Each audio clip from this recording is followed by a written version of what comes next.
চট্টগ্রাম ৪ সীতাকুণ্ড আকবর শাহ ও আংশিক পাহাড়তলী আসনে বিএনপি মনোনীত ধানের শীষ প্রতীকের প্রার্থী কাজী মোহাম্মদ সালাউদ্দিনকে শুভেচ্ছা অভিনন্দন জানিয়ে কুমিরা ইউনিয়ন বিএনপির উদ্যোগে এক বর্ণাঢ্য আনন্দ মিছিল ও লিফলেট বিতরণ কর্মসূচি অনুষ্ঠিত হয়েছে।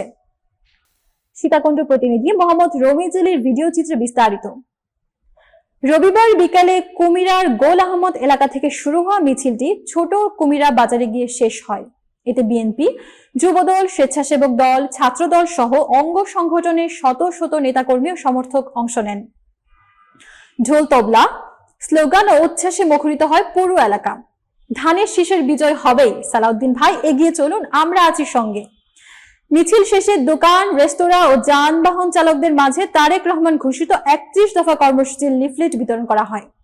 বক্তারা বলেন, এই কর্মসূচির বাস্তবায়নের মাধ্যমে দেশে গণতন্ত্র ও জনগণের অধিকার পুনঃপ্রতিষ্ঠিত হবে। নেতারা আরো বলেন, কাজী মোহাম্মদ সালাউদ্দিন একজন সৎ ও জনপ্রিয় নেতা।